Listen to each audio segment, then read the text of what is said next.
Assalamualaikum warahmatullahi wabarakatuh. Kali ini saya akan menjelaskan materi tentang seremonial formal sekolah, kurikuler, kokurikuler, dan ekstrakurikuler, serta pembiasaan dan kebiasaan positif di sekolah atau best practice. Yang pertama, seremonial formal sekolah. Adapun contoh dari kegiatan seremonial formal sekolah adalah kegiatan upacara bendera.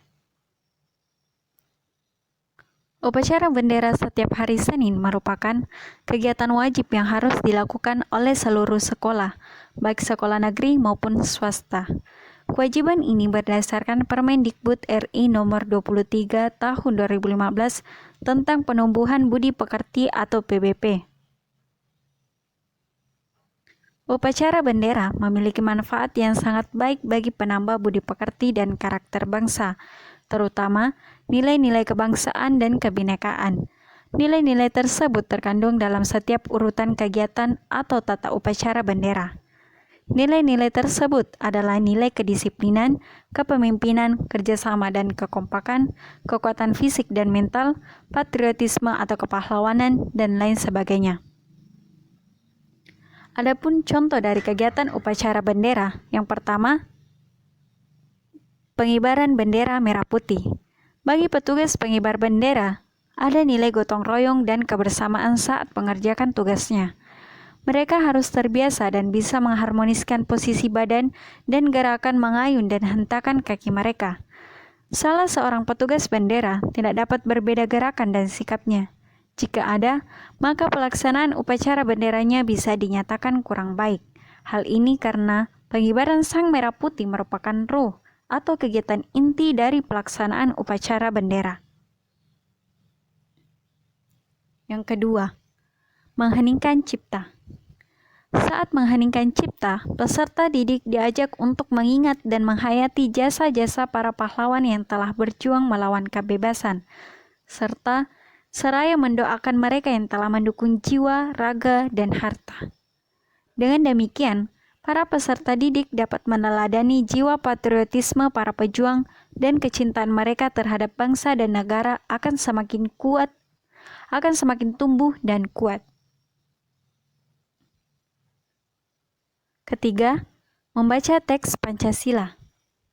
Pada kegiatan ini, pembina upacara membacakan teks Pancasila, kemudian diucap ulang oleh seluruh peserta upacara. Hal ini mengembalikan agar para peserta upacara dapat mengingat dan mengamalkan nilai-nilai yang terkandung dalam Pancasila dari sila pertama hingga sila kelima. Dengan demikian, akan menumbuhkan sikap Pancasilasis di dalam diri dan jiwa para peserta didik.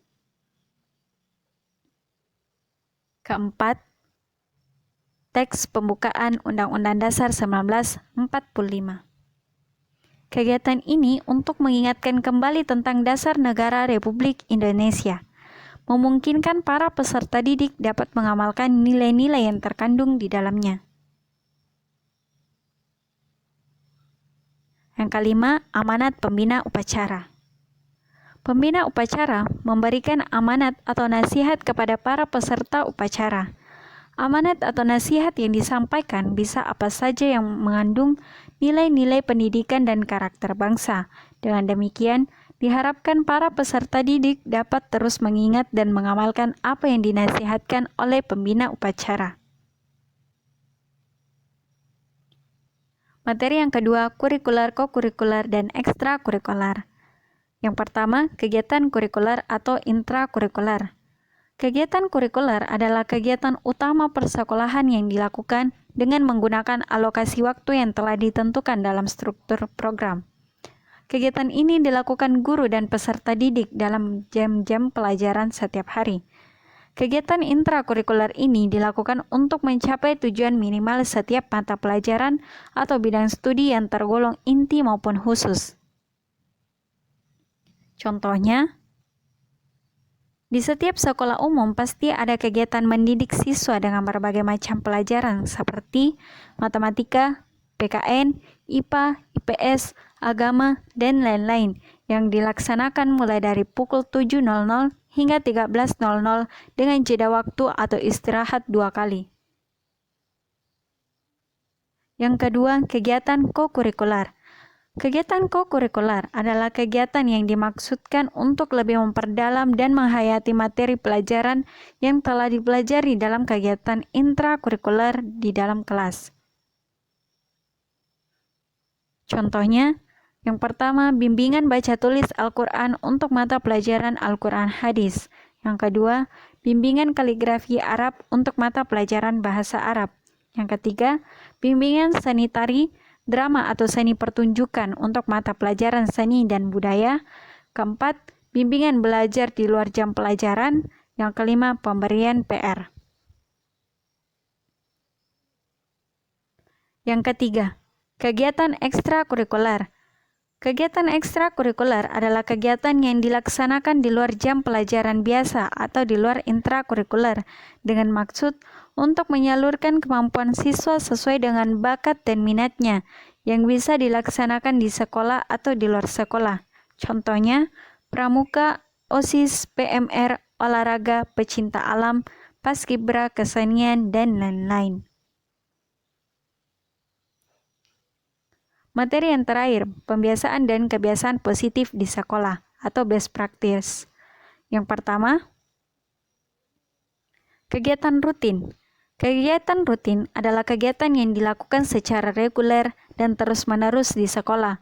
Tujuannya untuk membiasakan siswa melakukan sesuatu dengan baik. Kegiatan pembiasaan yang termasuk kegiatan rutin, yang pertama, berdoa sebelum memulai kegiatan. Kegiatan ini bertujuan untuk membiasakan peserta didik berdoa sebelum memulai segala aktivitas. Yang kedua, membaca Asmaul Husna. Kegiatan ini bertujuan membiasakan peserta didik untuk berzikir mengingat nama-nama Allah. Yang ketiga, hormat bendera merah putih. Kegiatan ini bertujuan untuk menanamkan jiwa nasionalisme dan bangga sebagai bangsa pada peserta didik. Contoh yang lain, tadarus Al-Quran, sholat duhur berjamaah, berdoa di akhir pelajaran, dan lain-lain. Yang kedua, kegiatan spontan adalah kegiatan yang dapat dilakukan tanpa dibatasi oleh waktu, tempat, dan ruang. Hal ini bertujuan memberikan pendidikan secara spontan, terutama dalam membiasakan bersikap sopan santun dan sikap terpuji lainnya. Contohnya, membiasakan mengucapkan salam dan bersalaman, membiasakan bersikap sopan santun, membiasakan membuang sampah pada tempatnya, membiasakan antri, membiasakan menghargai pendapat orang lain, membiasakan minta izin masuk atau keluar kelas atau ruangan, membiasakan menolong atau membantu orang lain, membiasakan konsultasi kepada guru pembimbing dan atau guru lain sesuai kebutuhan dan lain-lain. Yang ketiga, kegiatan terprogram. Ialah kegiatan yang dilaksanakan secara bertahap, disesuaikan dengan kalender pendidikan atau jadwal yang telah ditetapkan. Membiasakan kegiatan ini artinya membiasakan siswa dan personil sekolah aktif dalam melaksanakan kegiatan sekolah sesuai dengan kemampuan dan bidang masing-masing. Contohnya, kegiatan kelas meeting, kegiatan memperingati hari-hari besar nasional, kegiatan karya wisata, kegiatan lomba mata pelajaran, contohnya olimpiade matematika, pesona fisika, lomba mading, dan lain-lain. Yang keempat, kegiatan keteladanan, yaitu kegiatan dalam bentuk perilaku sehari-hari yang dapat dijadikan contoh atau idola. Contohnya, membiasakan berpakaian rapi, membiasakan datang tepat waktu, membiasakan berbahasa dengan baik, membiasakan rajin membaca, membiasakan bersikap ramah, dan lain-lain. Itulah yang dapat saya jelaskan. Sekian dan terima kasih. Assalamualaikum warahmatullahi wabarakatuh.